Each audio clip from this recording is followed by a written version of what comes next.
evening. I am Robin von Seldeneck with the Woodrow Wilson Presidential Library in Stanton, Virginia, and I would like to thank you for joining us this evening for the sixth program in our series called Reckoning, U.S. Presidents and Racial Inequality.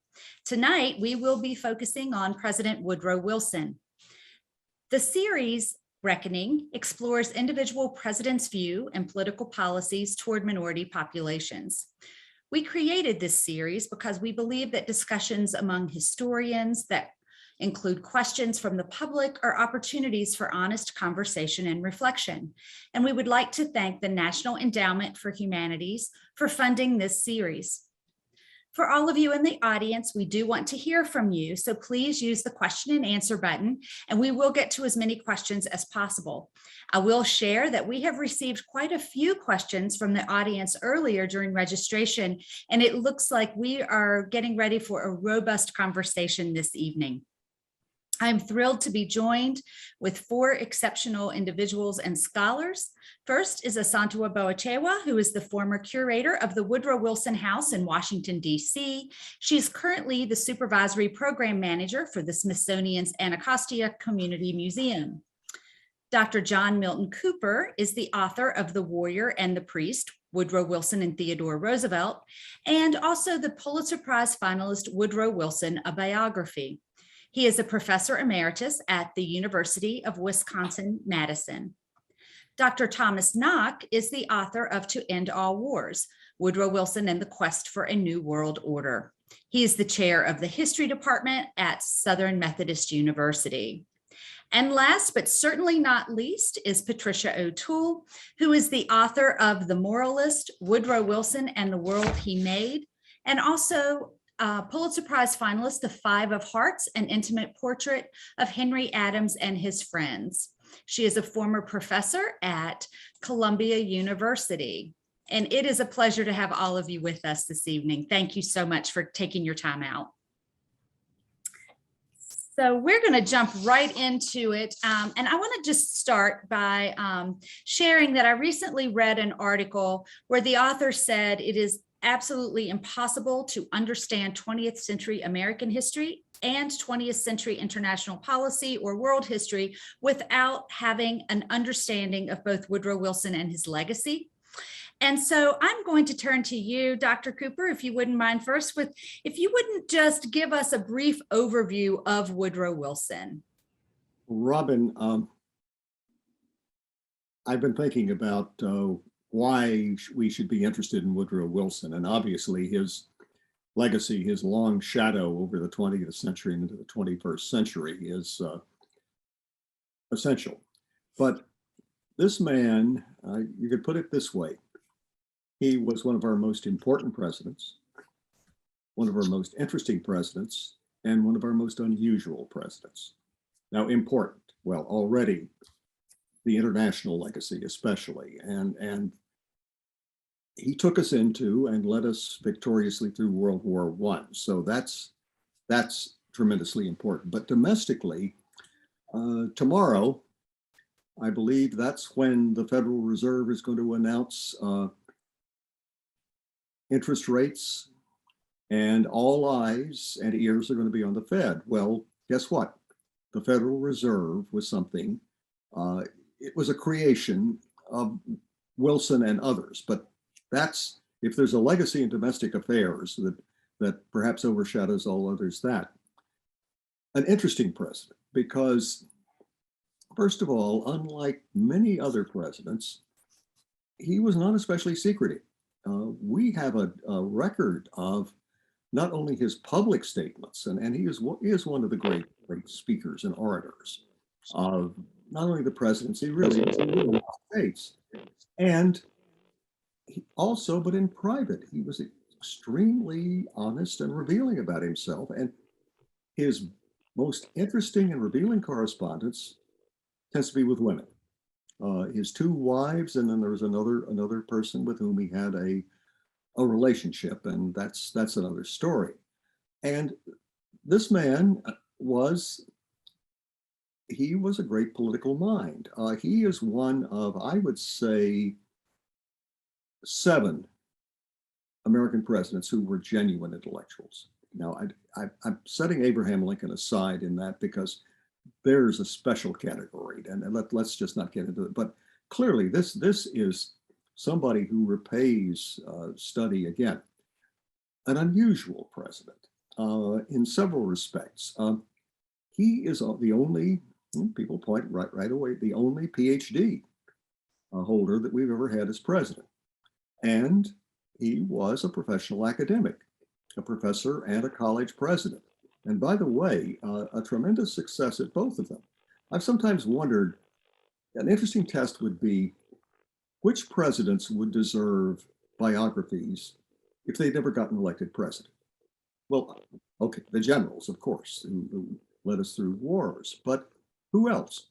Woodrow Wilson was a tremendously successful academic scholar. He is ranked among, depending upon whom you're talking to, either top 5 or top 10 political scientists, greatest political scientists that America's ever produced.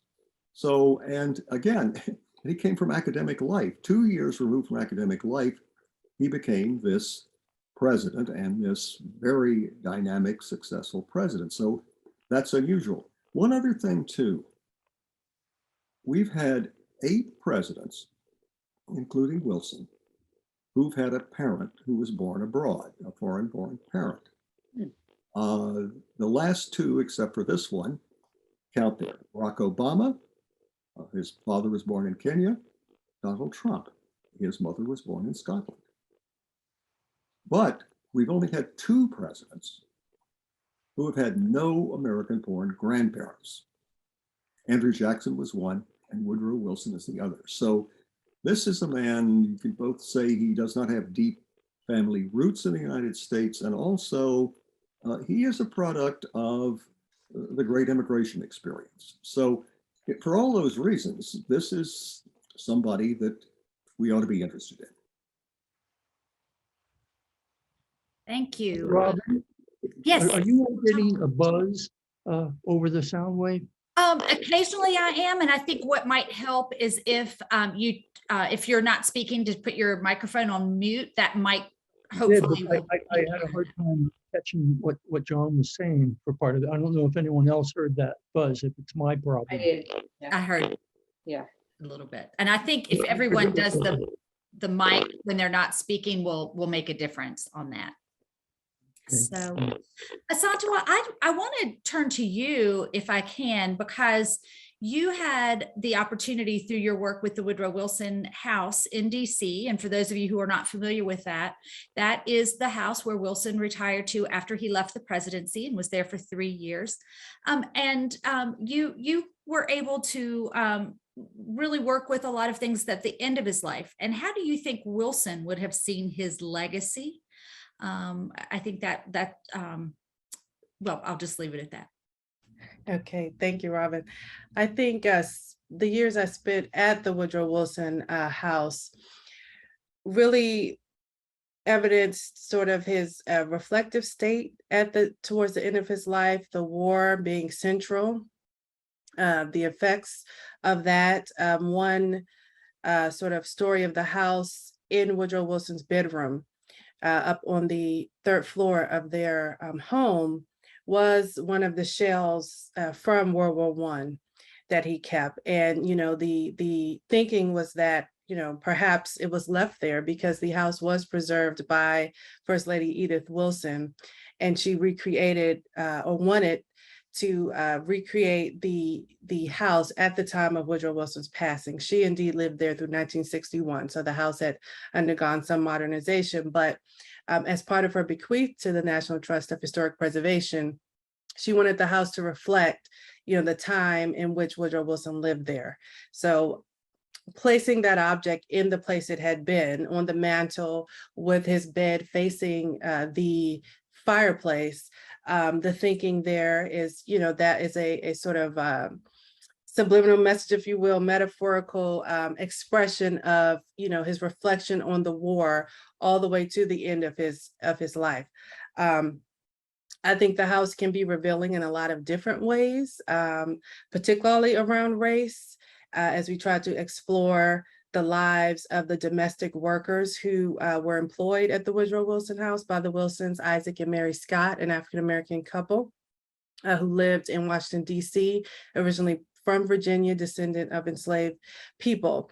And so to think of Woodrow Wilson's international legacy, the domestic legacy, his marriage to Edith Wilson, of course, who is a descendant of slave owners, was affiliated with the Daughters of the Confederacy. It really allows for intimate sort of exploration of all of these elements of really American life, these contradictions that, quite frankly, the nation has lived with from the founding through the present. Thank you. And as we pivot and really kind of think a little bit about Wilson and the complex individual that he is, who did so many great things, and yet, you know, with the race issue that we'll talk about here in a little bit. And I do want to mention that this is not a new topic for our organization. We've been talking about Wilson and race for quite a while. And I want to point out that two of our panelists this evening, Dr. Cooper and Dr. Knock, were both instrumental in a symposium that the Presidential Library had in 2006. The title was Jefferson, Lincoln, and Wilson, The American Dilemma of Race. And I actually have the book here. We do sell it in our gift shop. And Dr. Knock, I'm going to turn to you if you wouldn't mind. Tell us a little bit about the symposium. What was the catalyst? What was learned from that as we now explore this conversation, you know, in 2022? And you are on mute. Sorry about that. You're on mute. I had a hard time catching John's remarks. I'm sorry about that. There's a relationship. There's a bit of a trinity here. The subtitle of the book is The American Dilemma of Race and Democracy, Jefferson, Lincoln, and Wilson. And if you think about those three presidents, very few presidents were as eloquent in their expressions about the importance of democracy in a republic than the three were. Yet at the same time, you know, Jefferson owned 200 slaves and freed all but 5 of them at his death, wrote the Declaration of Independence, yet was a major slaveholder.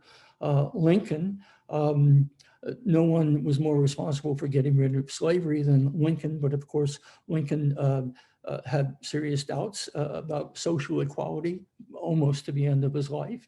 And his panacea for it was colonization of African Americans, of course. And then Wilson, of course, is the president who said the world must be made safe for democracy, and, you know, really expanded segregation way beyond what had existed in before he came into office. So we gathered 3 scholars for each of those presidents, and University of Virginia Press was happy to publish those papers. I think one of the people I was most impressed with was one of the presenters on Woodrow Wilson, and that was a now deceased scholar named Manny Marable, who posthumously won a Pulitzer Prize for magisterial biography of Malcolm X.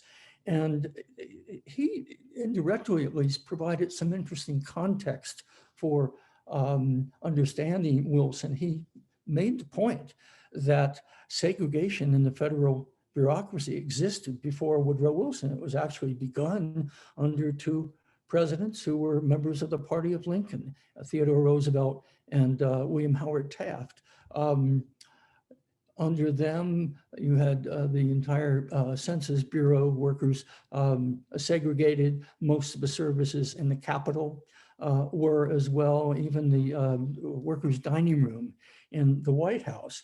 But that was also part of the times. I was looking at Jill Lepore's These Truths that she wrote about 4 or 5 years ago. And she chided Wilson on this issue, of course, but she pointed out that Jim Crow had many authors besides Wilson.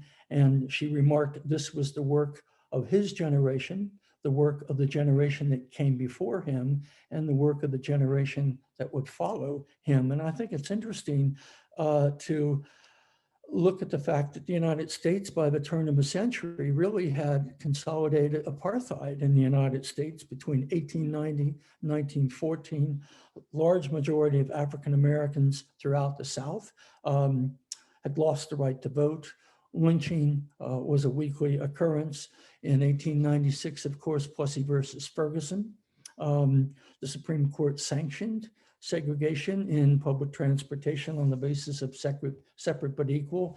And even Booker T. Washington, the year before that, made his famous Atlantic Compromise speech when he, for his own reasons, sort of did much the same. Many states in the North were enacting laws to forbid interracial marriage and those kinds of things. And then, of course, in the case of, as I mentioned, of Taft and TR, you do have already segregation established in the federal bureaucracy, and they made overtures to Southern white voters, both of them did, and Theodore Roosevelt refused to seat African Americans at his own Progressive Party convention in Chicago in 1912. And I was thinking about this. Why was it that W.E.B. Du Bois turned his back on the party of Lincoln, not just Du Bois, but also William Monroe Trotter and probably Booker T. Washington? Why did they turn their back on the party of Lincoln and endorse or vote for Woodrow Wilson? It's probably all of these reasons. It was probably a leap of faith on Du Bois's part to declare, this is really pretty interesting about Wilson. He said that Wilson, quote, will not seek further means of Jim Crow insult. He will not dismiss Black men from office, and he will remember that the Negro has a right to be heard. And thus Du Bois endorses him because he believed, and I'm quoting him again, that Wilson seemed to reflect his learning rather than his background. And I think that's really, really quite interesting. Wilson also agreed with Oswald Garrison Ballard, the publisher of The Nation magazine, and one of the people who founded the NAACP, that he would agree to call a national, pull together a national commission to study race relations in America, which of course Wilson backed away from pretty quickly once he cited concerns about incurring the wrath of Southern Democrats in Congress in terms of trying to get his own legislation through. It was same kind of, it was partly true, I guess, but it basically an excuse. It's also the kind of rationalization that both FDR and Kennedy and others would invoke political exigency to civil rights leaders to excuse their own inaction. But I found that a very, very interesting context in which to, I think, expand our understanding or our knowledge of that period of what America was already like and really got worse, actually, in the 1910s and into the 20s. Robin, may I come in and just add something? I think Tom has given a very, very good exposition of the context and where Wilson was operating. He talks about the South, when politically we're talking about a white South. So let's be clear on that. Okay, you folks are in Stanton, Virginia. Woodrow Wilson was born in Stanton. He is the first Southern-born person to be elected president since Zachary Taylor, all of that. I think it's a mistake to make too much of that Southern background. First of all, I mentioned he had no American-born grandparents. His mother was born in England of Scottish background. His father was born in Ohio. They had recently, before his birth, moved to Virginia from Ohio. So they have no roots, not deep roots, no roots in the South. His father became a convert to the Confederate cause, the rest of that. But so there's not that deep background. My sense in studying Wilson on race was that he is not a typical white Southerner of his time. He's more like a typical white Northerner of his time. And by the way, he lived his entire adult life, except for a brief period of going to law school in Charlottesville and then practicing law unhappily in Atlanta. Well, the rest of his life was in the North, in non-Confederate parts of the United States. And he had opportunities to go back to the South, which he declined. The difference, I think, between a white Southerner and a white Northerner of that time is not that the white Northerners weren't racist. Of course they were. Yeah, of course they were. The difference, though, is what sort of the core of that racism. For the white Southerner, and this includes not just those awful demagogues, Pitchfork Ben Tillman, James K. Vardaman, Tom Watson, but also the genteel ones, like the members of Wilson's cabinet. For them, race is always there as this central concern, I'd say obsession. And they always have quivering antennae out for any threat, perceived threat, to white supremacy. Now, frankly, except for the formation of the NAACP, there weren't very many, but they were out to find them and manufacture them. And of course, you get the awful lynching and racial violence, all of that, white-initiated racial violence. So you get all of that. So that's where the Southerners are coming from. The Northerners, it's a matter of indifference. Oh Lord, they looked at that. That's a Southern problem. That's not our problem. Why get so upset over it? We've got all kinds of other things that we ought to be concerned about. That's much more Wilson's mindset. Now, the biggest rap against him, of course, is the attempt to, as Tom says, not to introduce, but to expand segregation within the federal government. And the story on that is when he came in, he's got a number of members of his cabinet who are from the South. And they're saying to him, Mr. President, our folks down South are really upset over these conditions. And they've got this canard, frankly, of Black men bossing white women. And we need to do something about it. And we think, and they introduce segregation as a positive good. In other words, something that will, rationalize and introduce order and system into race relations so that there won't be this friction because there won't be these ambiguities. And Wilson's attitude was, well, if you think this is the case, give it a try. So look, he's a sinner here, but the sin is one of omission.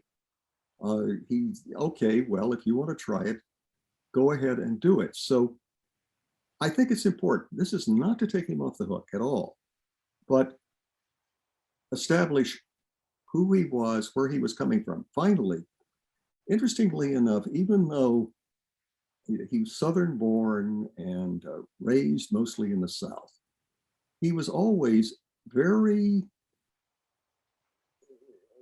ambivalent or not completely secure with that. He didn't like when he first came in, when his administration came in, they talk about how Dixified it is. He didn't like that. He said he wanted that played down. No. I'm the president for all the people. He was also very worried about that white Southern base because he almost didn't get the nomination because there were enough Southerners. By the way, they were on white Southerners, both on both ends of the political spectrum, the old Bourbon bosses and the Watsons and Tillmans, who thought he wasn't enough of a Southerner because he'd lived his adult life in the North, and they wanted a real Southerner there. So he was always, that was a base that he was always nervous about. Perhaps he shouldn't have been so nervous about it, but the fact is he was. Okay, I do want to ask Asantewa and Patty, we haven't heard from you yet. Any thing that you want to add on this at this point of the conversation about who Wilson was? How do you view him? How I view Wilson, I was going to just pick up on what Tom was saying about Oswald Garrison Villard, big help in founding the NAACP and big liberal editor of The Nation and so on. but he did not have blacks dine in his house. You know, a lot of Northern racism of this era, it's really about social equality. You know, they're fine about economic things and political things, but like, you're not coming to my house for dinner. So I just think that's one more difference between Northern and Southern racism in this era. But Wilson's importance, for me, certainly the economic achievements, and you were introducing the notion that the Fed is the overarching one, but you know, a new antitrust act, the Federal Trade Commission, and also the introduction of the modern income tax, we still have all those things, you know, and they've changed over time, and people argue about how effective they are and whether we should have them or not, but they're still here. And that's not true of a lot of institutions. So that's clearly important. And then the effect that he had on the world, I mean, many books have been written about this, but just the idea that he put forth in that notion of making the world safe for democracy, or John has pointed out on a number of occasions that the world must be made safe for democracy, not we are making the world safe for democracy, and how that electrified the world. Who, you know, the world was caught up in the first global war. They didn't call it the First World War because they had no idea there was going to be a second one, but it is the first, you know, all except for the North Pole and the South Pole, everybody else is involved in some way or another. When was it's not on very many occasions when any leader electrifies the whole world in the way that Wilson did. I think we can talk more. That would be my biggest point. And then I hope we have time to talk about the Paris Peace Conference and the settlement of the war and racism kind of in a global context in that era, because that explains something about Wilson's sense of his limitations in Paris. Thank you. That's great. I do want to kind of go back. We chatted a little bit about the fact that many of the African-American leaders really kind of left the party of Lincoln to, I don't know, maybe cautiously endorse Wilson. And one of the audience members asked if African Americans went to Charles Evans Hughes during the 1916 election because of what they might have seen as a betrayal of campaign policies, or what was their general sentiment as African Americans? Did Eugene Debs make any effort to gain the Black support, either in 1912 or 1916? And I'm going to just let anybody answer. How's that sound? Okay. Well, first of all, Okay, go ahead. Debs didn't run in 1960. Right, yeah. You've got to keep, sure, he made an outreach. What we have to remember, and by the way, Tom very nicely remembered our late great friend Manning Marable. You know, and Manning, by the way, I knew him from the time he was a graduate student. He was a wonderful fellow. I remember Manning and I were talking at some of our you know, and everything at that session, and Manning said, oh, he could understand why Wilson waffled on all of this. He said, the Black vote just didn't amount to much at that point. Remember, the Great Migration is just kicking in. And I'm sorry, I think one of the great turning points in civil rights comes in the 1930s, because by that point, the Great Migration had established these Black neighborhoods. Some call them ghettos. I hate that term. But these Black neighborhoods in northern cities in what then were swing states. So they've got some political leverage. I mean, that's a huge difference that is happening there. And I think that's something we have to keep in mind. That again, I'm not trying to excuse Wilson. I'm not trying to excuse his failure to recognize and move against some of the truly awful things that were happening in race relations. But those were the political realities at that time. I looked up, when you sent us that question in advance, I was curious about Debs, and Debs sat things out. A man named Alan Benson was the Socialist Party candidate. The vote for the Socialist presidential candidate dropped by about 40%, and probably most of that 40% moved over to Wilson. You had people like Jane Addams and John Reed endorsing Wilson because of the child labor law and the Adamson Act that gave the 8-hour day to 400,000 railroad workers, and Mother Jones coming out and saying, I'm a socialist, but I want to shake Wilson's hand. He's done more for working men than any socialist could. That's her words just about. But Debs, I'm not sure if he did anything with regard to African Americans any of the 4 or 5 times he ran for president. I have a set of his papers, 3-volume set of the papers of Eugene Debs. I couldn't find anything, but what I did find was kind of interesting, which is racial and orientation. He opposed in 1898 the annexation of the Philippines on racial grounds, which is interesting. And he also once made the remark, he used the terms, the heathens of Asia. He said the heathens of Asia must open their ports and admit the civilizing influence of commercial nations. He said that in 1894, which was the year of his conversion to socialism, but I find that kind of interesting. It's not totally off base from the question, actually. On Debs, one of the things was that Debs, well, something maybe like Wilson, just wasn't very interested in race. The whole thing is class. Yeah, and African Americans, right? They're part of the lower class, but it's all part of class. And let's get off this race stuff. So Debs was not sensitive on that at all.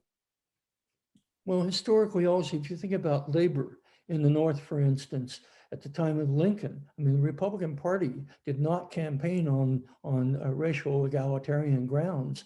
They argued against slavery because, and working people in the North responded to it because if you brought slavery into the North, let's say, you're going to pull down the price of labor. It was a practical consideration, free labor.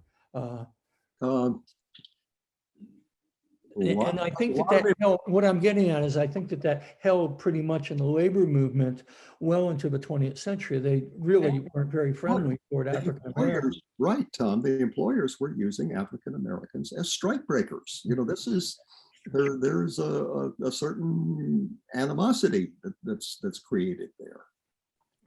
Yeah. And then to add also that when we think about this time, the sort of lowest point for African-American progress and racial progress is the era that we're in. And it's building as far as organized a protest and organized engines of advocacy, particularly through the Black press, which is, birth in slavery, but really is, taken to a next level with World War II, the V-Day campaigns, double V, victory at home, victory abroad for those African-American soldiers who are fighting against fascism in Europe, right?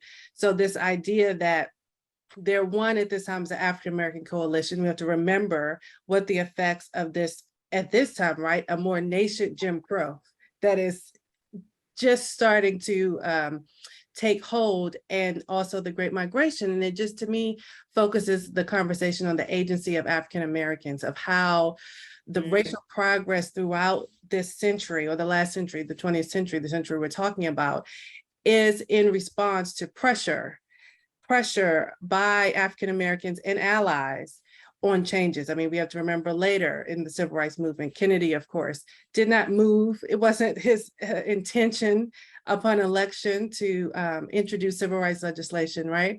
It was the tactics of those of the movement that forced that action. And back to, I think, Wilson, more so looking at him as an aberration of American presidents, to really think about him as maintaining the status quo. And I think the status quo of his time.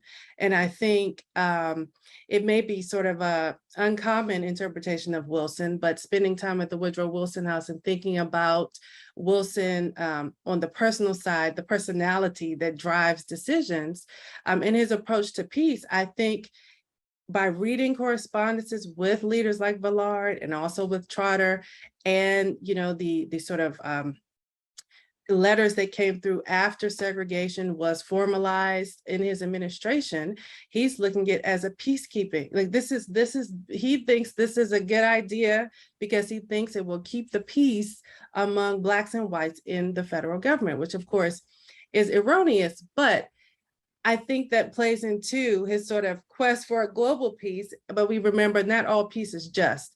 So of course it's unjust to segregate people based for any reason, but of course based on race. But in his mind, that is what I saw from looking at the correspondences of what was motivating his thinking. And I think it also brings up the question for the public around myth and memory, right? And what that has to do with actual history.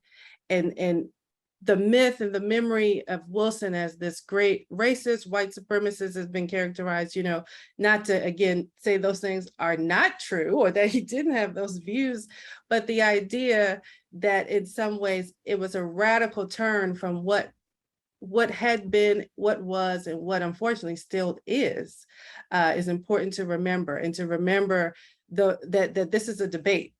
This is not a sort of, it's not a sort of, the issue is over because you declared that Wilson is a racist. This is an active pushback from Americans, African Americans and others invested in freedom. If I can just add one comment to this, Asantewa. I'm remembering one of the meetings that Wilson had with William Monroe Trotter, who was, sort of farther out in his militancy than certainly Booker T. Washington was. And they were disagreeing about things. And Wilson said to him at one point in this meeting, nothing is going to really change politically until Black people really have the vote in the South. And that was like what had to happen before, to get that pressure and agency. So Wilson felt at a stalemate because until Blacks really had a big political voice, nothing was going to change. Same for the North. Just a little tag on there. Same for the North in the post-World War II era. Look at 1948, Illinois and New York. That's where Dewey's from, who's opposing Harry Truman. That's one of the big motivators for Harry Truman. One has to say that his executive order to desegregate the armed forces of the United States, he did that in part because of Henry Wallace's Progressive Party candidacy, which was much more egalitarian than Harry Truman was, and also because he needed to carry New York and Illinois if he was going to have an elective term. And that didn't obtain really until, you have the Great Migration that Asantewa referred to during World War I, and then again, another even bigger one in World War II, which made for a solider voting base of African Americans in the North. May I add just a Harry Truman note on this? Sam Bluebell, in his book, wonderful book, The Future of American Politics, tells a story. 1938, the Senate was debating and filibustering a federal anti-lynch law, by the way, introduced by two Democratic senators, Robert Wagner of New York and Edward Costigan of Colorado, former TR progressive, but that's neither here nor there. And, the senators are hanging around there in the cloakroom, and a bunch of Southerners are there, led by Richard Russell and a few others. And this freshman senator from Missouri, who's made friends with them, saying, he talks about his Confederate background. His grandfather was a Confederate soldier. And then he says, I'd like to be with you boys on this one, but I just can't. He said, that Negro vote in St. Louis and Kansas City is just too important to me. Wow. And interestingly enough, future Senator Bill Bradley in his senior thesis at Princeton with Arthur Link, Mhm. did it on the 1940 campaign where there was a governor in Missouri. They figured Truman was a gone goose in this Democratic primary, that this popular governor was going to wipe him out. And Bradley concluded it indeed was the black vote in St. Louis and Kansas City and a few other, but there that really pushed Truman over. So again, look, it's genuine political leverage. It's not what white folks, benevolent white folks are trying to do. It's what African Americans do for themselves. And I think that's wonderful. And 1948 is the first time ever that the Democratic Party has a civil rights plank in its platform. And who was the author of that, Tom? Hubert Humphrey. Yes, yes. Okay, I'm going to get us back to looking at the women in Woodrow Wilson's life. There was a question that was presented earlier, and that was, did his first wife, Ellen, and his second wife, Edith, what were their opinions either about African Americans or other minorities that we might know of? I know, for example, we know of Ellen's work in improving the housing in DC. And also, what about his daughters? What role did they play? Were they, is there anything out there that tells us how they felt about their views on minority populations? And I'm leaving that, whoever wants to start. Personally, I don't think in race either of the wives had a great impact. And please, Tom, Patty, Sigrid, disagree with me there. The one thing though is one place where I think Wilson doesn't get enough credit, and I've just been reviewing a very fine history of the Democratic Party by Michael Kazin, and I'm sorry, I slapped him because he doesn't give Wilson credit for his role in getting the 19th Amendment through, women's suffrage. And here's one place where the daughters sure did play a role. Two of them, Margaret and Jessie, were suffragists. And they used to give father a hard time around the dinner table about that. They used to argue with him about it.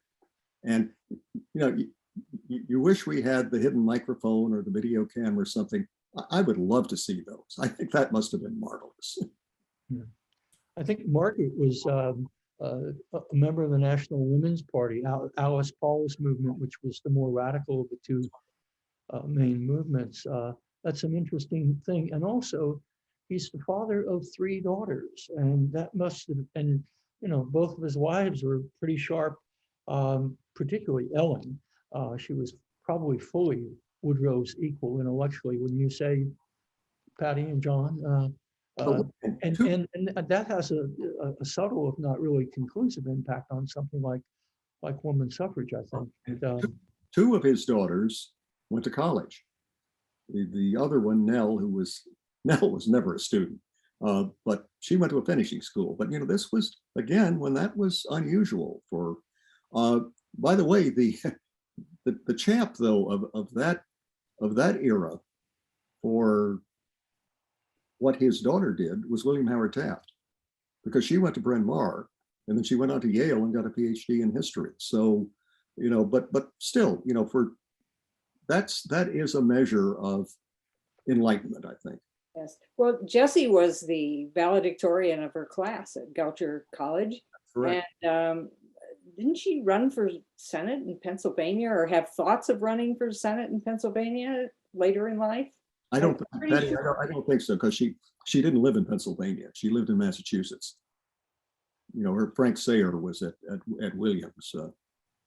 She was active in the Democratic Party, though, but in support of office. I'm not sure she ran herself. Yeah, there's something about Pennsylvania that I can't remember. Sorry.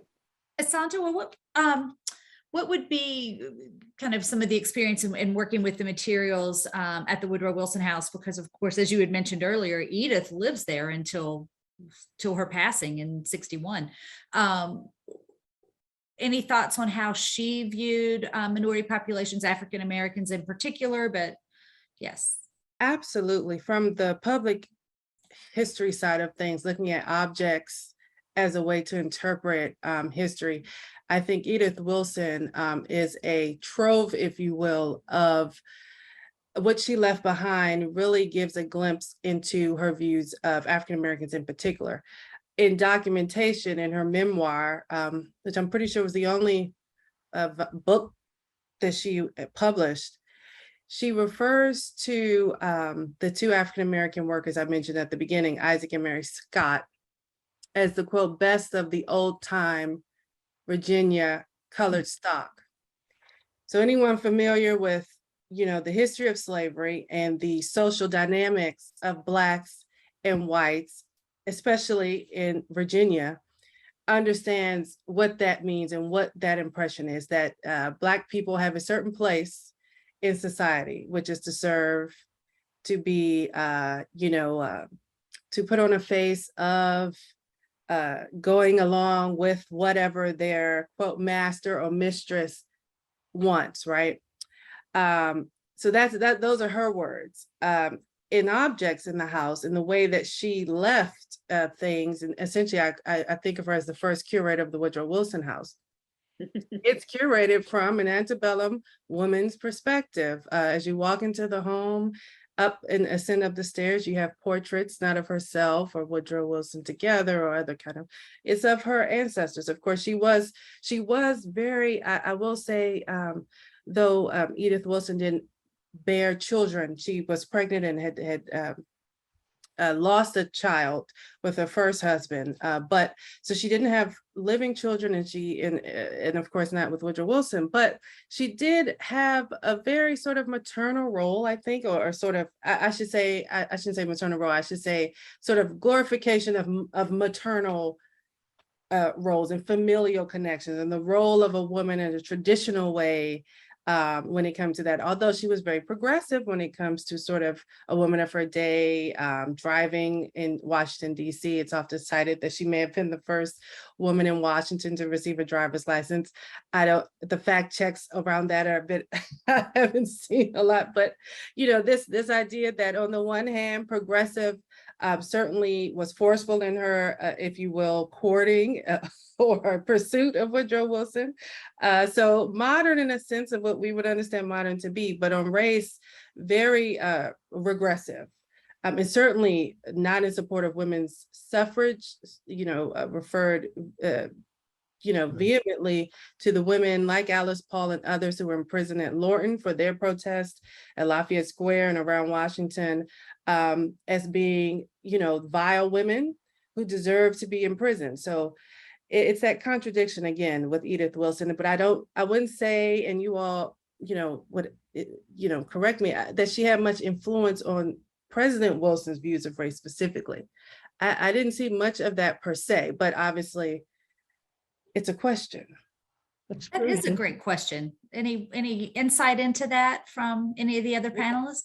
I'm fascinated to hear that, really, because I always felt that Edith was not really keen on women's suffrage, but she was actually somewhat hostile. And it's interesting because Wilson did go to some lengths to move that cause forward.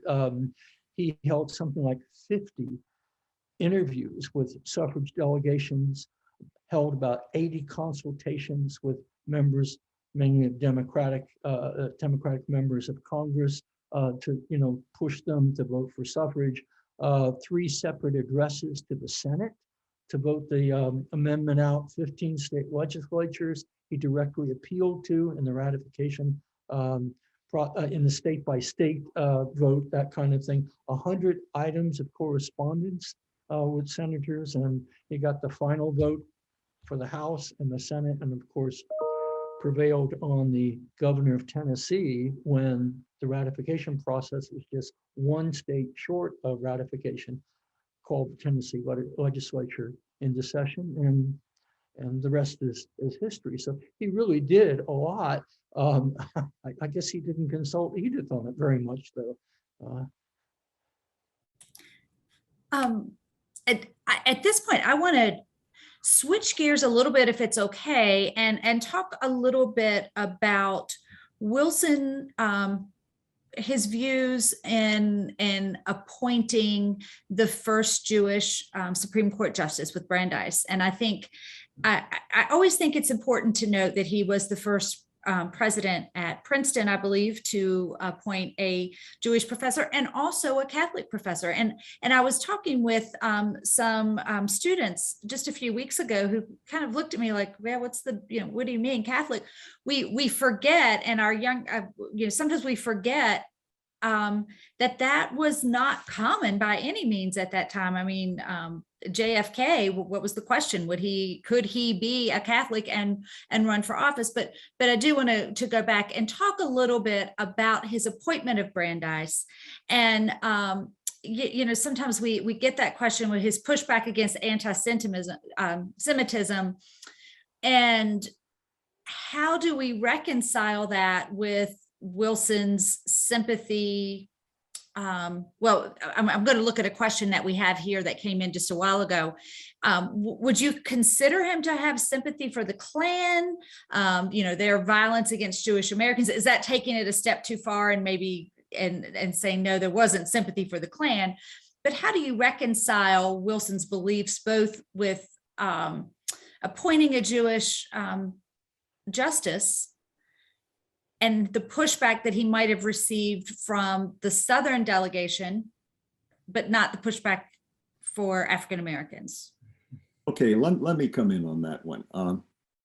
Patty, I remember at your nice book event at the Wilson Center, somebody said, well, of course, Wilson was anti-Semitic, and you very quickly corrected that because, wait a minute, anti-Semitic, and he appoints the first Jewish justice to the Supreme Court. And Robin, as you pointed out, he'd appointed the first Jewish member of the Princeton faculty, first Catholic member, first Jewish member of the New Jersey Supreme Court. So there's a history there. Plus, two of his most important political associates were Jews. Brandeis. I mean, Brandeis, it's not just that he plucks him out of somewhere, a guy he doesn't know. Brandeis had been a major advisor, I'd say the major domestic issue advisor in the 1912 campaign. Yes. Yeah. And then, again, an advisor on that new freedom legislation. In the World War I, one of his major advisors on the domestic war effort is Bernard Baruch. Catholics, his right-hand man, political right-hand man, his secretary is Joe Tumulty, an Irish Catholic from Jersey City. So, in terms of on the white political spectrum, I'm not sure you can find anybody who's got less ethnic prejudice. And by the way, on the Brandeis appointment, I've always loved to say this. Not only Brandeis was controversial, not only because he's Jewish, and that's in that debate, that's the ugly undertone. But the open debate, there's very little of it about anti-Semitism. What there was, though, was that this awful man, this radical, I've compared it to Carter or Clinton trying to appoint Ralph Nader to the Supreme Court. Yeah, I mean, exactly. that's how what Yeah. a red flag this was to conservatives, including ex-President William Howard Taft and the American Bar Association and the president of Harvard, and they're all foaming at the mouth. And by the way, the vote to confirm Brandeis to the Supreme Court, there were only 5 Republicans who voted for him, progressives all, but not all of the sometime progressives there. But the only Democrat who voted against him was not a Southerner. It was Francis Newlands from Nevada, who by the way, Mississippi born, but still, Wilson was able to bring them along. And talking about the Southerners, on the child labor law in 1916, he was able to get about half the Southerners, half the Southern congressmen and senators to go for it. Now, the Northerners, the Republicans were for it because they saw this as a way of undercutting cheap Southern labor and that. But so the whole thing is complicated. Yes, there's racism there. There's terrible things. Has anybody mentioned his statement against lynching, by the way? John, can I just jump in there, just say a couple of things about the Brandeis thing? It was 7 former presidents of the American Bar Association condemned the nomination, that he was unfit to serve on the high bench. And interestingly enough, it's the first time there was ever a hearing on a Supreme Court nominee for confirmation. I think the vote, the nomination was in January, and it wasn't until maybe April that you actually had the vote. And it's interesting that it is an election year, 1916, that no fuss was made about the fact that Wilson was appointing a justice during that. And right after that, Charles Evans Hughes was nominated for president and had to step down from the Supreme Court. And Wilson had another appointment to the court, a man named John Heston Clark, who was almost automatically confirmed. He was noted for his kind of pro-labor decisions. Labor guy from Ohio, yeah, from your home state, Tom. But I'm making a little side commentary on Supreme Court nominees and whether they're allowed or not by the opposition. Just one more thought about Brandeis and the animosity toward him. He had gone after corporations in a big way and monopoly power in a big way, and that's why they hated him so much in the Northeast. Right. So, yeah. But I remember reading a series of letters that Henry Cabot Lodge wrote to his personal attorney about why Brandeis should not be on the Supreme Court. And Lodge doesn't even mention this. Lodge is like, of course, they're not using the term affirmative action back in those days, but Lodge is saying, well, I'm not going to vote for him just because he's Jewish. I mean, that would be terrible. We can't have anything like that going on. Wilson is pandering to the Jewish vote. Well, if you look up the Jewish vote in those days, it's correct me if I'm wrong about this, but 3% is the number that I remember. It's it's like going after the Icelandic vote or something, a little more than that. But Patty, Lodge's bosom buddy, TR, had appointed the first Jewish cabinet member. Exactly. Oscar Strauss. Oh, whoops. Yeah. I want to get to this question. I knew it was going to come up, and it did. What is the real story about Wilson's viewing of the film Birth of a Nation? That should go to Tom. Well, John, you know at least as much about it as I do, and I think probably Patty does as well. But it's an interesting thing. That's 1915. This hasn't come up actually until right now. I'm glad you asked it, Robin. 1915 is a very important year for this subject because it was the 50th anniversary of the end of the Civil War.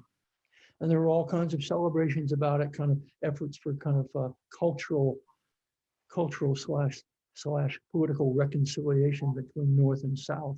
And in March of 1915, Griffith's violently racist Birth of a Nation came out. And it's the screenplay. It's a big epic, 2.5 hours long, and it's based in part on a novel written by an old friend of Wilson's, going back to Johns Hopkins. Is that right? Yes. John? Acquaintance, Tom. They were acquaintances from Hopkins. Yeah. And he somehow Woodrow Wilson was probably the first presidential movie buff.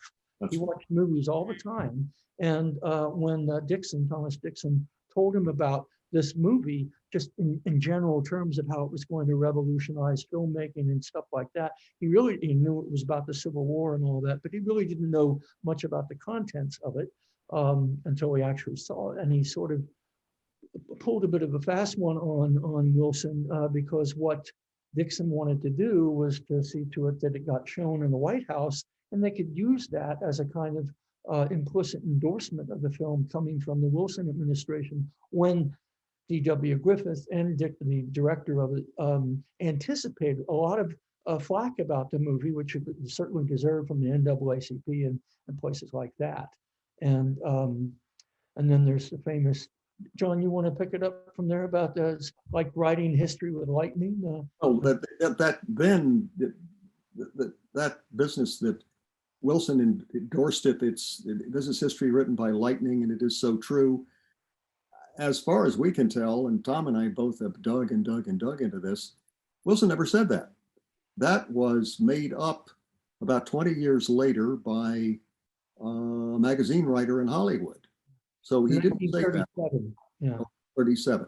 Yeah. The other thing is, Tom, and you wrote this, if you want to dig into this, there is an excellent note in this particular volume of the papers of Woodrow Wilson, which, Tom, you wrote that note, right? A couple of years I worked as an assistant right. on the papers. And you point out there that Arthur Link interviewed the last surviving person who'd been there. She was an elderly woman who had, interestingly enough, she had married the young man that Wilson's youngest daughter, Nell, had jilted to marry William Gibbs McAdoo. And the Wilsons liked him. Ben Davis was his name, and liked him and kept in touch with him. And this is the woman that he later married. Well, she said her recollection was that the president didn't react much to the movie, that he just seemed plain distracted. And at the end of the movie, he just walked out. He didn't say anything about it. In other words, there's no presidential endorsement there. The other thing is then, how many, is it 2-3 years later, that Griffith wants to re-release Birth of a Nation, and they wrote to the president, and Wilson opposed it. He opposed it. He said, no, this is... Well, he threatened to publicly, and also so did Chief Justice White, the Chief Justice of the Supreme Court, who was a Southerner, and who let loose with a rebel war whoop when Wilson said to Congress he was asking Congress to recognize the state of war with the Empire of Germany. But in any case, yeah, the thing was, though, that in the context of what was going on with the vast expansion of segregation in the federal bureaucracy by 1915, it really is the thing that really sealed the deal that for African Americans rightfully to regard Wilson as an enemy of civil rights, and it's a more complicated story than it would appear on the surface, and kind of an interesting one too, I think.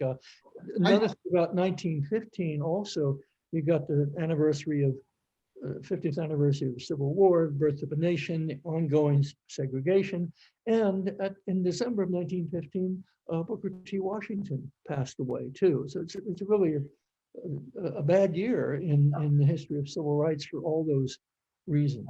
Yeah. No, I found it from African Americans I've talked to and read about it. They talk about Birth of a Nation as his greatest sin. I think his greatest sin was going along with the effort to segregate the federal government. You know, I think this is Birth of a Nation was just a very unfortunate incident. But I think that's less of a sin, less of a racist sin than the segregation effort. Why do you think that history written with lightning myth has been so persistent? I have heard prominent historians whom you know say this on Rick Burns' programs.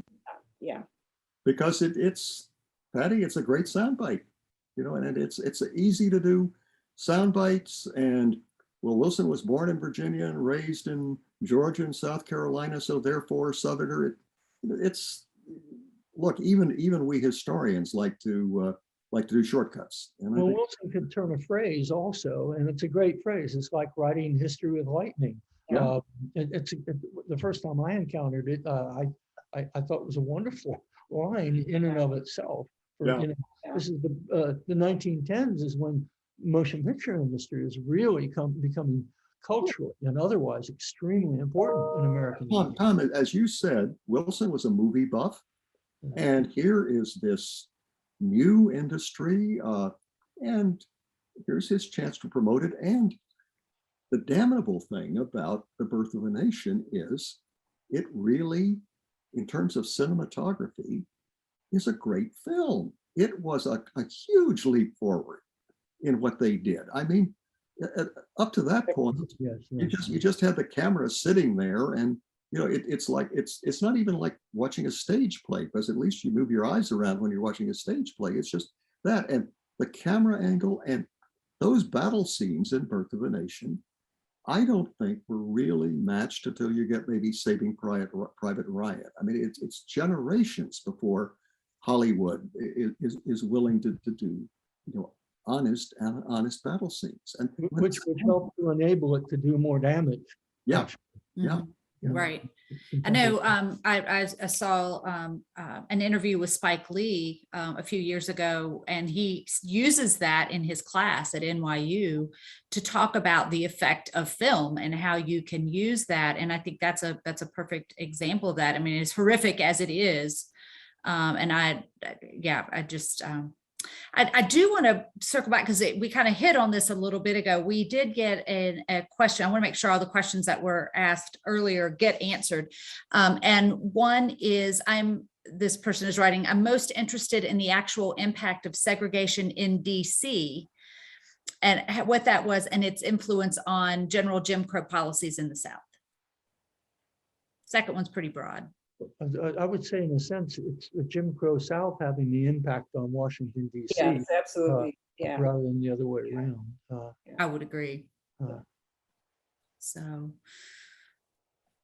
Washington, my parents moved to Washington in 1937 from North Carolina. And my mother said it was wonderful. It really was so nice there. They felt right at home. It was a Southern city. It was just what they had grown up with. Mhm, mhm, mhm. Yeah, as JFK said, it's a city with Yankee charm and Southern efficiency. My native city, but that's all right. And it remained segregated well into the 1950s. Oh yeah. Yeah. How unsegregated is it now? Like, Well, you can vote anyhow. If you, I don't think blacks could vote in DC, could they? it's That was my general. changed a lot. DC is no longer majority black. Yeah. African Americans, please correct me here. African American, they are the largest single group, but they are not the majority anymore. And an awful lot, what's happened with gentrification is that an awful lot of poorer African Americans have been pushed out of Prince George's County. That's what's happened in Washington. If I could tell a personal story here, I went to Woodrow Wilson High School, and as you know, the name has recently been changed now to Jackson Reeves. Now, Jackson Reeves was not a single person. That's for two people. Edna Jackson, who was one of the first two African-American teachers at Wilson, and Reeves, I forget his first name, but who was the first African-American principal. I had Mrs. Jackson in my senior year at Wilson, and that was a wonderful experience. What they had done when the Brown decision came down, the DC school system immediately desegregated officially. Well, what did that mean? Given residential segregation in terms of the student body, it didn't mean a hell of a lot. In fact, by the time I graduated 3 years later, we had 2 black students at Wilson. Well, yeah, big deal. But what they did do was immediately they moved senior black teachers, 2 of them, Dr. Lucas in chemistry and Mrs. Jackson in history. And it's easy to scoff at that as tokenism, which, yeah, but what useful constructive tokenism it was.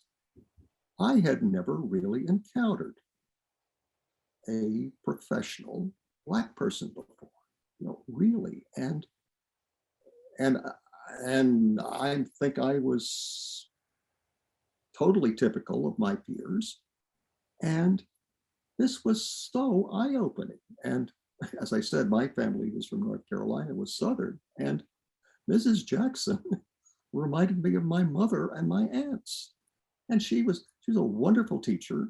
I had no reason to know this then, but later when I was in grad school and I started reading the Journal of Negro History, and there she was on the editorial board. She was a friend and associate of Carter Woodson's. So if they had to take Wilson's name off this high school, I can't think of a better name to have on there. Asantewa, I saw your, you had turned the microphone off for a little bit. I think you were going to make a comment, and I definitely wanted to make sure you had a chance to speak. And I think a lot of what you're doing in your current position might be helpful for this conversation as well. Yes, for folks who want to know more specifically about segregation in DC, the Anacostia Community Museum, we launched earlier this spring an online exhibition titled "We Shall Not Be Moved: Stories of Struggle from Berry Farm, Hillsdale." And the exhibition is a product of a book published in early 2020 by one of our now retired curators, Alcione Amos, who documented the history of Berry Farm, Hillsdale, historic African-American community in Southeast Washington, DC, known today, or formerly known as the Berry Farm Dwellings, which were public housing that was built in the later half of course, 20th century, but has been raised due to development and gentrification in Washington, D.C. And she explores that history from the neighborhood's founding, post-emancipation, and its destruction in the 1960s and 70s as a historic African-American neighborhood. I think it's very, Anacostia, for anyone from Washington, D.C. or familiar in Southeast, Anacostia was, prior to what people understand today as a formerly predominantly African-American community, was a white segregated community. And African-Americans were pushed geographically, if you will, up the hill into what now is Suitland Parkway that divides where Berry Farm sits separate from Anacostia. And that is where African-Americans were relegated to in that part of the district. Even more well-to-do middle-class African-Americans in Northwest, the Anacostia River is a dividing line for class as well. So class is always, as been said before, running through segregation. But I think, and I'm getting a little echo, so excuse me for that. I think DC, as still not as a state and as its sort of unique status, is a very interesting place, thinking about sort of bigger cases in Brown v. Board, but looking more about Bowling v. Sharp and its effect on District of Columbia public schools, and remembering too, through John's story, that because of segregation, African-American educators often were the most influential PhDs, highly accomplished educators who, for two reasons, not only segregation, but also a sense of sort of racial uplift and wanting to serve, keep the best of the African-American community in the community, is a part of the story as well. And our museum will be looking in 2024. Our historian is working on original research around education in DC, particularly African-American, and the history of segregation there. Thank you. I just realized the time. Wow, we're after 8, and I'd said we would go over on this one, and I knew it would happen. I have 3 questions that have not been answered thus far. One, this is for you, Patty. Your book is called The Moralist. How do you reconcile this with Wilson's racial policies and views? Well, a moralist, it's a word that has several meanings, and that's partly why I chose it as the title. It can mean someone who is, trying to live a moral life. It can mean someone who thinks of things in moral terms or studies morals. And it can be that pain in the neck person who is always there saying, that's just wrong. That's just, that's like the most negative version of a moralist. It's the person we don't want to be, the sort of hyperactive conscience.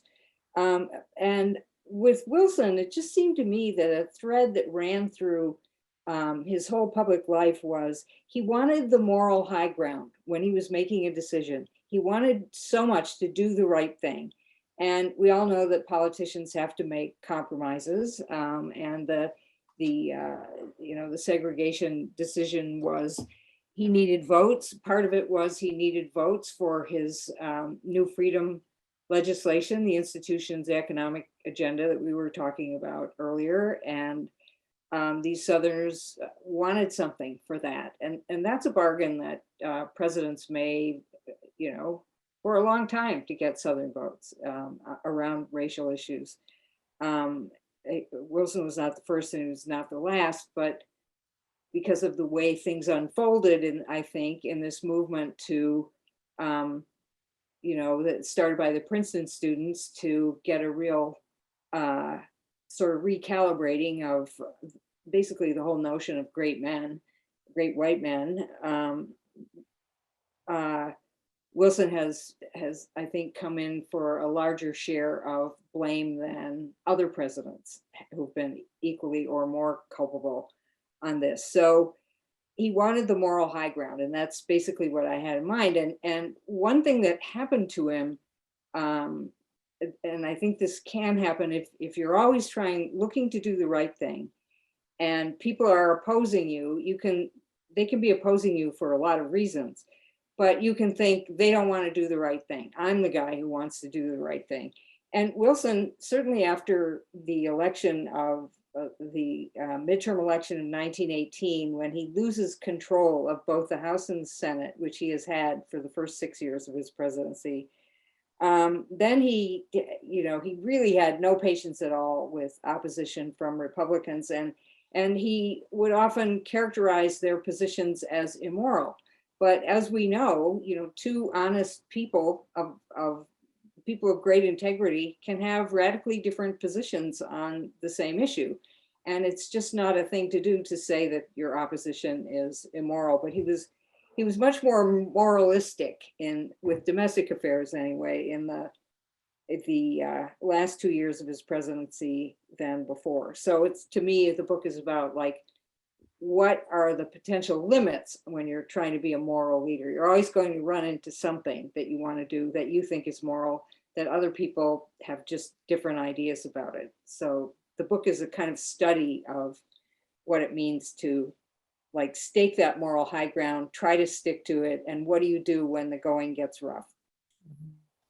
Thank you. And, Patty, I think that's a very important point that you brought up, that there was a compromise of sorts that had to be made to get those Southern votes for the new freedom.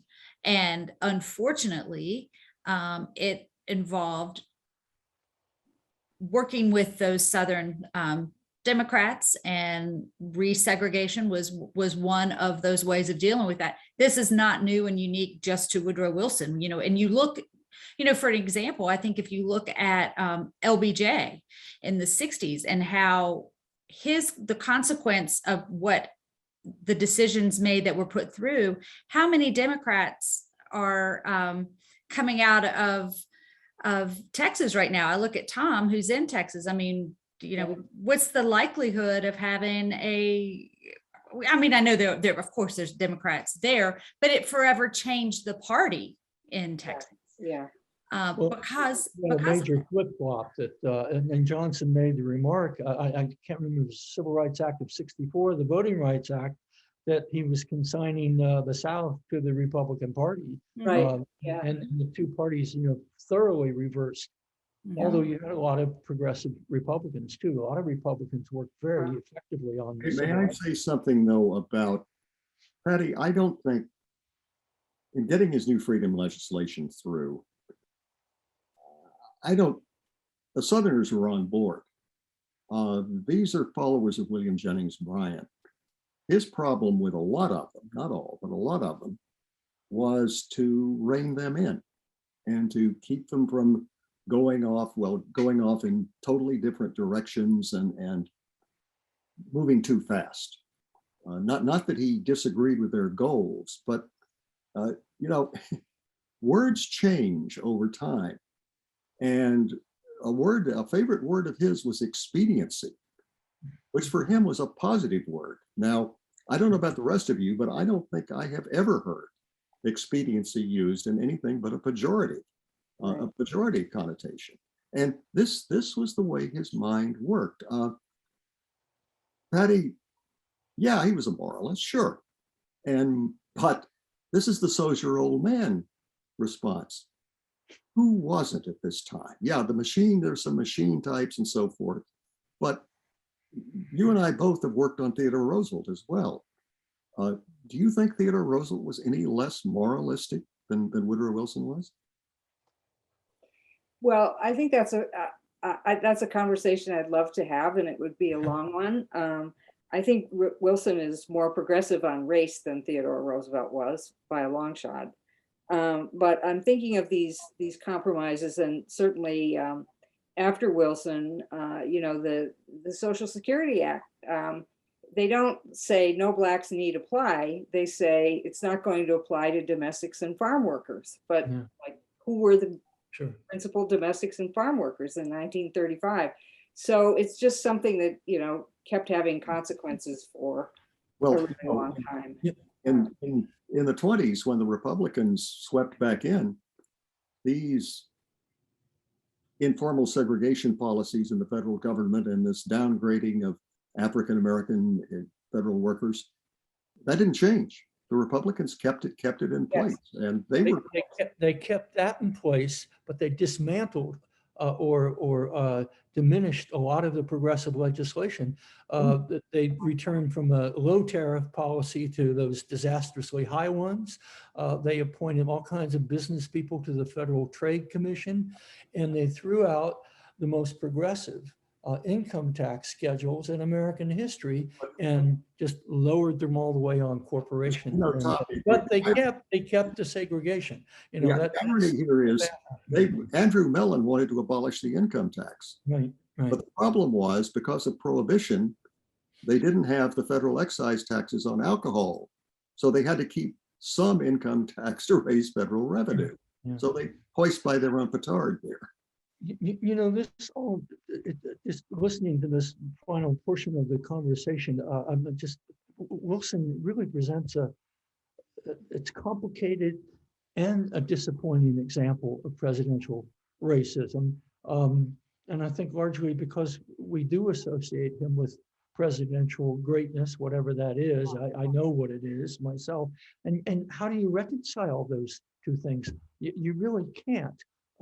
One of the things I think people need to know also, particularly in light of the two protest events at Princeton, the one in late 2015, early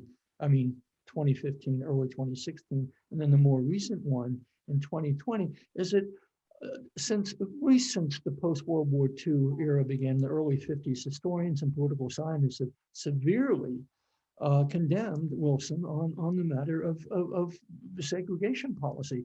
And most of them did so while they would also laud his achievements, his endeavors to introduce a measure of public control over the nation's finances and to shield children and factory workers from the harsher consequences of industrial capitalism, not to mention other contributions to the evolution of activist progressive government. But I think at the same time, John, you and I have talked about this before.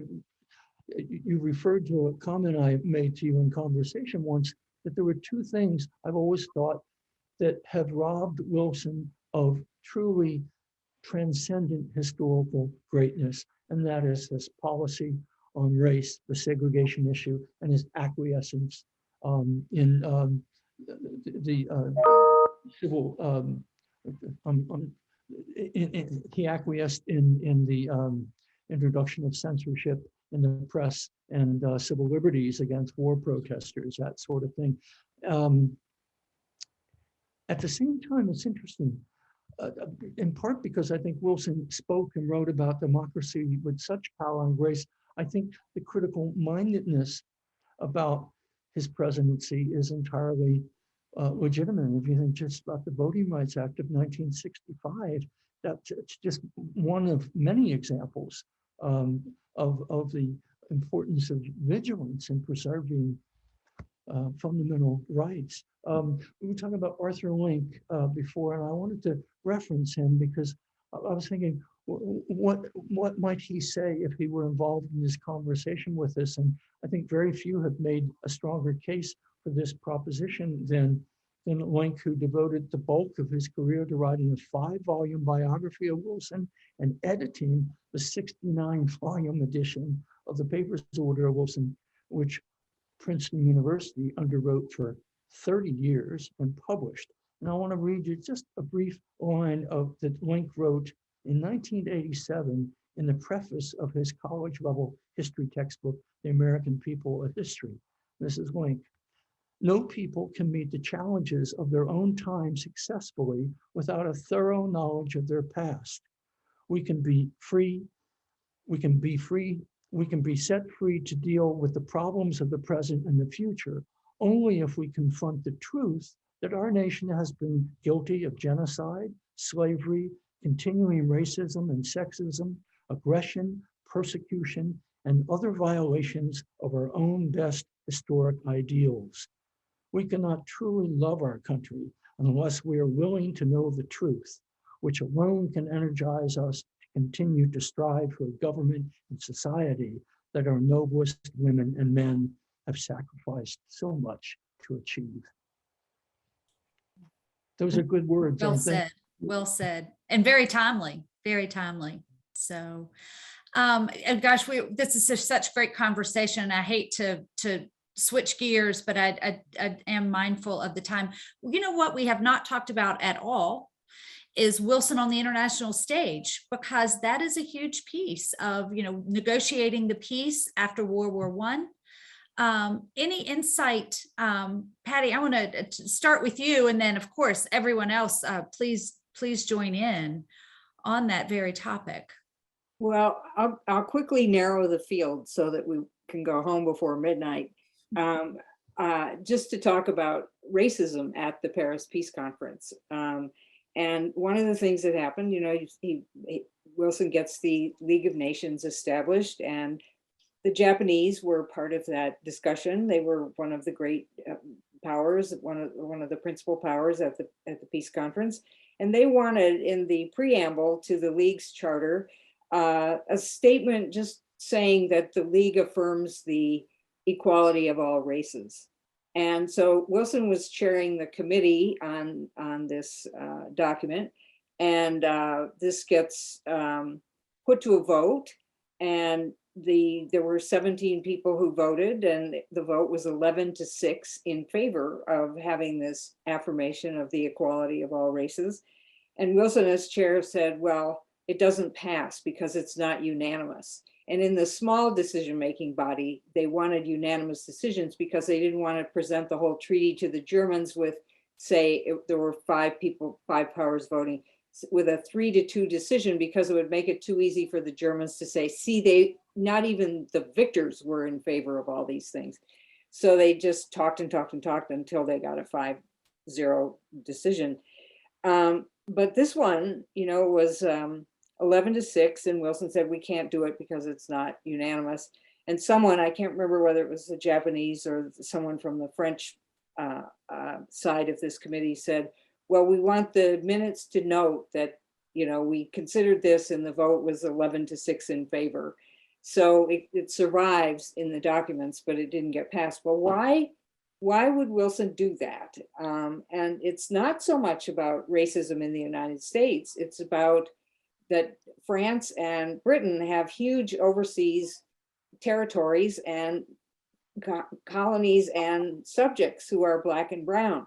So, you can't exactly be a great power going around saying we affirm the equality of all races and then expect everybody living in your colonies to just be happy with that when they're not being, they're being very much treated as not equals. So, this is driven a lot by racism elsewhere in the world. And then if you look at the peace settlement in general, I'd love to hear what others think about this, but the people who fared best, there were a lot of stateless peoples after World War I, and the people who fared best were white people. In the Middle East, they got a bit of a break because there was this idea of making those territories that had belonged to the Ottoman Empire into mandates. They had been colonies before, but now they're going to be mandates on the road to becoming independent states. And there were people who thought they should just be allowed to be independent states. But so Wilson gets blamed for that, but really all of the decision makers, I think, should be blamed for that. And to be a mandate was a step up from being a colony, for sure. So in the Middle East, things were a little more hopeful, but you know, the black and brown and yellow people of the world did not get much out of the Paris Peace Conference. May I add something to that, Patty? I'm glad you brought in that it was not just American racism that went into this. The Brits and their empire, especially a particularly obstreperous Prime Minister of Australia, Richard Hughes, was, you know, absolutely. Billy Hughes, I think it was. What, pardon me? Billy Hughes. Billy Hughes, thank you. Billy Hughes. They were adamant, you know, that they would not join the League or whatever. And basically, I think it was Lord Robert Cecil just put it up to Wilson, you're going to have to carry the water on this one. So they made, he was, whatever his own views on this, he was carrying their water there. In other words, they left the dirty work to him. I have asked historians of Japan repeatedly what the Japanese wanted here. Sure, they wanted this declaration of racial equality. Did they really expect to get it? They were disappointed, of course, but did they expect to get it? Or was this a very clever ploy to set things up for demanding Shandong? In other words, getting the German possession concession in Shandong.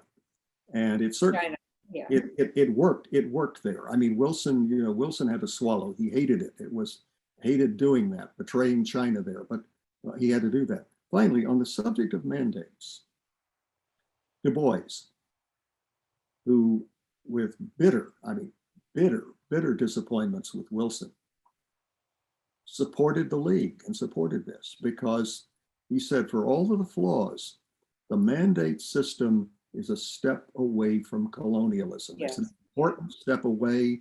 The mandatory powers now, how well they did this, but they had to pledge for education, infrastructure, economic improvements, and eventual independence. I mean, this was part of accepting a mandate. And Du Bois said, this is the beginning of the end of white man's colonialism. So, you know, you take the sweet and the sour in this. I can't remember who it was who said this. But I'm thinking about Erez Manella's wonderful book, The Wilsonian Moment. He's a terrific scholar at Harvard who wrote this study of the impact of the 14 points on 4 colonial areas: Egypt, India, China, and Korea. Yes. And the hope that it raised among the Egyptians, the Indians, the Chinese, and the Koreans, particularly the Koreans, because they were treated as a vassal state by very harsh occupation by the Japanese, and how their hopes were dashed when, you know, very little, if anything, happened to improve their situation. But I can't remember who it was that made the remark that Wilson let this genie out of the bottle, the idea of eventually doing away with imperialism, because he saw it as one of the causes of the First World War, which it was, imperial rivalry. But it took, as it turned out, you know, not only the First World War, but the Second World War as well, and the revival of both Wilson's and Franklin Roosevelt's rhetoric to finally, you know, end formal colonialism everywhere. And it's one of the things that, you know, made the Cold War even more tense than it was, because there was a lot of, you know, that's where we fought our own wars, Korea and Vietnam, French colonies and so on. So in other words, that idea that only Wilson articulated, none of the big 4 besides Wilson wanted to talk about the idea of anti-imperialism. Right. So he did really start it. It took another generation before it really got traction. And I do want to add to expound on what was mentioned around Du Bois, but also to center the attention too on what agency and organizing is happening, not because of, but simultaneously with this sort of lack of this confirmation of the anti-racist, if you will, clause that did not pass, is that you also have Du Bois and others engaged in the first Pan-African Congress and the idea of Pan-Africanism emerging as this sort of global unifying expression of Blackness, as we think of it today, is being birthed at this time. And we have the Negritude movement, of course, from among the French colonial, French colonies rather, of West Africa, as well as in the Caribbean and elsewhere in the diaspora. So I think in also remembering, what didn't happen, right, at the peace conference, I was always amazed at sort of the germination of thoughts that was going on that would manifest in much bigger ways later in the century around African Americans, African diaspora, because that's my area of interest, but also in the East, and knowing, of course, Ho Chi Minh as a young person was in the, watching, and many other leaders who emerged in the, post-World War II, when colonialism really starts to fall, are there and witnessing. And I often, think, and I know historians, we shouldn't do this, but think what would, of course, happen if that clause was adopted, and how that could have changed the course of the events later in the century, including the Second World War, because there's often the separation of race and global politics. And what would that dialogue, how would the dialogue be different and more interconnected, thought about as a whole, rather than a sort of separate, two divergent sort of problems? Great. Thank you. Thank you very much. I think I have just been blown away at how quickly the time has gone this evening. It has, and I want to thank everyone. I want to thank our participants for tuning in, and our wonderful historians who are here, who are sharing of their time. I do want to end with one question, and it's a question. It's based on what we talk a lot about at the Woodrow Wilson Presidential Library, and that is the American story of how, as each generation comes along, how we grow more and more as a generation, how we are more open to new ideas. And we often use Woodrow Wilson's grandson, Francis Sayer, as an example of that. And a lot of people don't know that his grandson, Francis Sayer, was the dean of the Washington Cathedral. And he marched with Martin Luther King Jr. and invited Martin Luther King Jr. to give what, unfortunately, and no one knew at the time, would be his last Sunday sermon at the Washington Cathedral. And just a few days later, King was assassinated. So one person did ask the question and pointed it out, and I'll just leave it at this for anyone who wants to respond. Is it ironic that Wilson is buried in the Washington Cathedral, where Dr. King, in his last sermon, gave his last sermon at the invitation of Wilson's grandson, Dr. Frank Sayer? Tom, I know you and I have talked about this before. Well, yeah, I think it's a wonderful observation to make at the end of this conversation. It really is. I think just the statement of that fact is really has its own intrinsic elegance and appropriateness. I love that you've told the audience that story, really. And I think it really so clearly shows how we have grown as a country, and I hope that we don't go backwards. I really do. I do worry sometimes, but I think that's very typical of a lot of families, that as each generation comes along, a new openness. So, any other comments or thoughts on that one this evening? Well, Asantewa, I'm sorry. I'm sorry. I saw the microphone. I do want to thank everyone for being a part of this program this evening, whether you are attending or participating. I do hope that everyone will go to the presidentsandrace.org website. That's all one word. You can also get to it through the Woodrow Wilson Presidential Library website as well.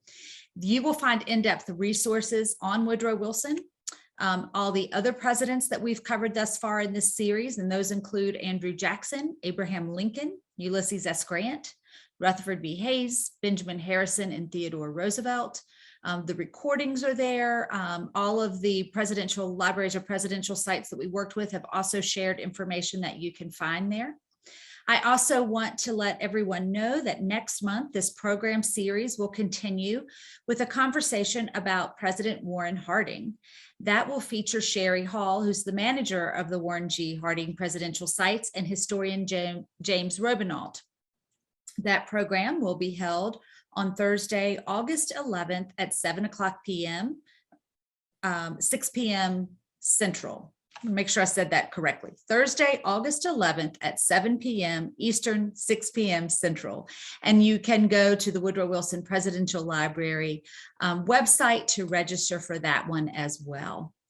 On behalf of all of us at the Woodrow Wilson Presidential Library, I want to thank you for tuning in and have a wonderful evening. Thank you.